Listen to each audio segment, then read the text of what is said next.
Hi guys, and welcome to my first video in English. As some of you know, probably lately I'm having fun doing some Scenics for Warhammer Underwords, and I'd like to show you some because I'm speaking about little Hexes. There are Hexes that when you enter in it, you suffer 1 damage, and I saw these ones that you know are the mobile one. And I feel not satisfied, so I saw 2 cards, and the first card I saw was Calculated Risk. That inspired me my elements.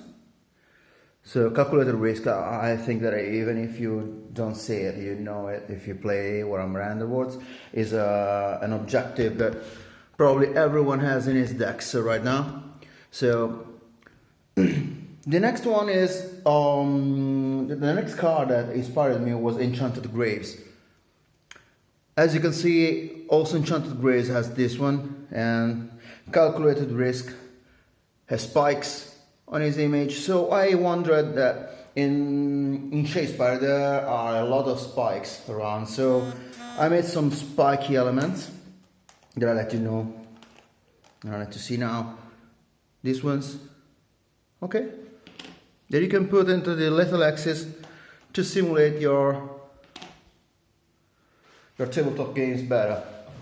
And then I see that, okay, it's not particularly balanced, but you know, I try to put as much as elements as possible to make it balanced, but I probably improve in the next project. But you know, as in Games Workshop 1, if you want to go through, like for Calculated Risk, you go 1, 2, 3. For example, if you use stand here because of an attack, for example, you can always do 1 and then take this away and take your model on it. Yeah, this is the spirit that Games Workshop did with his elements. I'd like to do elements that keep miniatures balanced on it, so I try to do something different. But it's not the only one. I made like these 2 that are, you know, spikes, normal spikes. Then I did a bloody spike with blood on it. Yep. And then I do an acid spike. Just some kind of acid. So when you play, you have the spikes, and I think that it's really improved the game. So as you can see,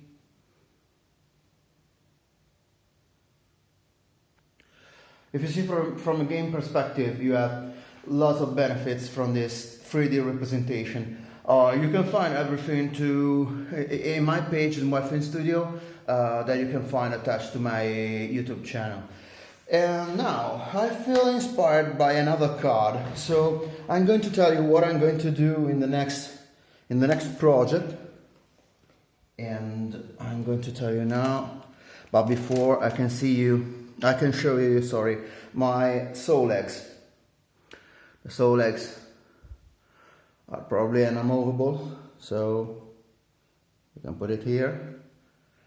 And I don't know if it really, you know, probably is better. So you can use them also as a little X. But that's another way to put your scenery better when you play Warhammer Underwords. I saw a card that not everyone uses, but I like it very much in the artwork. That is Destruction. Obviously I'm playing with sticks, so you know, Destruction are higher sticks with skulls. So I wondered why I don't try and do something that could like to the people. So I took an order from Green Stuff War, an order of skulls and a lot of materials that I'm going to open now because I didn't open it before, just arrived. So let's see what's the detail on this order, because there are like 200 of resin skulls. So That's cool. That's a lot of garbage in it. So let's remove those things. Yeah. Yeah, that's okay. This is one. So let's see. Oh, those are nice. Those are nice, really nice. Let's keep it up. Let's put these ones for bases that we'll see in a second moment. Oh, the burning skulls are amazing. We have magnets for another project.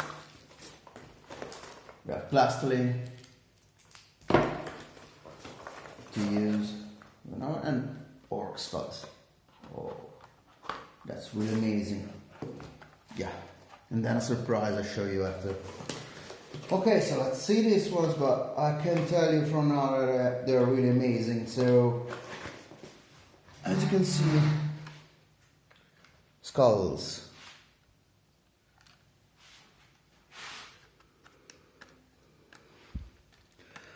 The skulls are really cool. Okay, you can stick it here because this is one. Yep, really cool. So, as you can see, you have plenty of choices here. Plenty of choices. It's all resin. Okay? Both of it are equal. Then we have 50 orcs. Skulls. Really cool. So this one.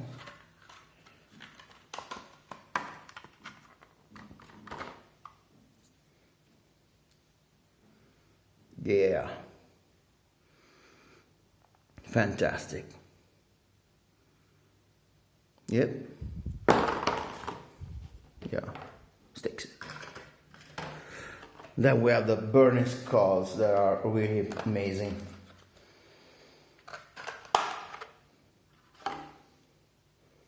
Look at that.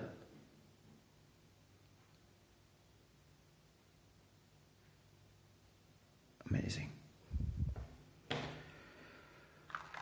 Okay, then I took these ones to build bases because when you texturize the clay, it's difficult to do perfect round measure of bases. So you have to cut around the wooden pieces, and it's difficult. So I wanted to try that thing, and we'll see. Then I took another thing that is a new of 2019 in Green Stuff World, just because I like it, and I hope you like it as well. There are these ones, yeah, books, and it's okay. It's, you know, it's something that really it could be not costly, but skulls cost like 10-11 euros. But if you have blue stuff, for example, like this, you know, blue stuff. The blue stuff is a material that grants you details. So, for example, here I missed an arm of a demonette. It remains impressed here, so you can work with milliput and green stuff to do another pieces. So if you do the same with skulls, you can have more skulls than you could have, or maybe it could work better with books. Okay, so I have 5 books, but if I want, I can reproduce it with blue stuff, and that you can find on Green Stuff World as well. And have another one. So look out for Green Stuff World. They have cool things, and I heard that maybe in America it's not that it's difficult because Taxes, they're a Spanish company, so taxes could be a bit grievous, but you know, if you're in Europe or if you really want their products, I think that Great Stuff Work can help you out. Those things are magnets, so little magnets for bases and so and for other things that I have in mind. So I hope you liked this video, and yeah, I'm going to use the plastoline to make the clay more definable, because clay is something that is good, but is always something not that simple to work with. You got to have patience to work with clay. So I hope you like this video and you understood the most of what I'm saying, because it's the first English video I do, but I hope I improve also in that. So I greet you all, and I pass by Wildfin Studio also on Facebook, and leave a like if you like what you saw, and have a nice day, guys. Bye.